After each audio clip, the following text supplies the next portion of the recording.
Secunderabad polo ground లో విద్యార్థులకు army విధి విధానాలపై అవగాహన సదస్సు నిర్వహించారు. ఈ కార్యక్రమంలో ఆంధ్ర, తెలంగాణకు చెందిన ఎన్సీసీ విద్యార్థులతో పాటు స్కూల్ విద్యార్థులు కూడా పెద్ద సంఖ్యలో పాల్గొన్నారు. దేశం కోసం ప్రాణాలు అర్పిస్తూ వారి జీవితాన్ని దేశం కోసం త్యాగం చేసిన ఆర్మీ జవాన్ల పోరాట పటిమను వివరించారు ఆర్మీ ఉన్నతాధికారులు. ఆర్మీ జవాన్ల ఆయుధ సామాగ్రిని, పనిచేసే విధానం గురించి విద్యార్థులకు వివరించారు. 10 किलोमीटर का अंदर हमारा दुश्मन बैठा है, तो 10 किलोमीटर का अंदर ही हम फायर करना, उसके आगे नहीं फायर कर सकते। कौन देता है आपका ओपी, मतलब ओपी का मतलब होता है ऑब्जर्वेशन पोस्ट। वहाँ पर एक ऑफिसर रहता है, ओपी ऑफिसर जिसको हम बोलते हैं, ऑब्जर्वेशन पोस्ट देगा और वो टेक्निकल डाटा पास किया जाएगा आपके गन को। गन के ऊपर डाल साइड के ऊपर टेक्निकल डाटा लगाया जाएगा।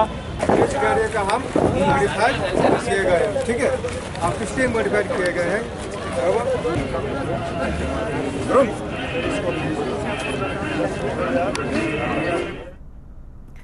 సికింద్రాబాద్ పోలో గ్రౌండ్ లో విద్యార్థులకు ఆర్మీ విధి విధానాలపై అవగాహన సదస్సు నిర్వహించారు.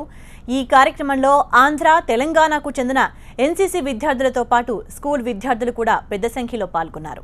దేశం కోసం ప్రాణాలు అర్పిస్తూ వారి జీవితాన్ని దేశం కోసం త్యాగం చేసిన ఆర్మీ జవాన్ల పోరాట పటిమను వివరించారు ఆర్మీ ఉన్నతాధికారులు. ఆర్మీ జవాన్ల ఆయుధ సామాగ్రిని, పనిచేసే విధానం గురించి విద్యార్థులకు వివరించారు.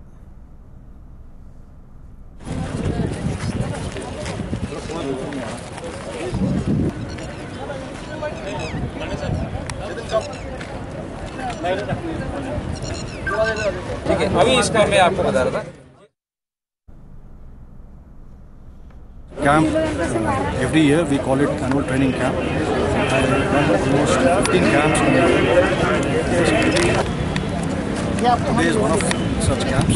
These camps is for a duration of 10 days, in which we all our NCC cadets, its strength is around 600 cadets. Apart from the way of life, 10 kilometre का अंदर हमारा दुश्मन बैठा है, तो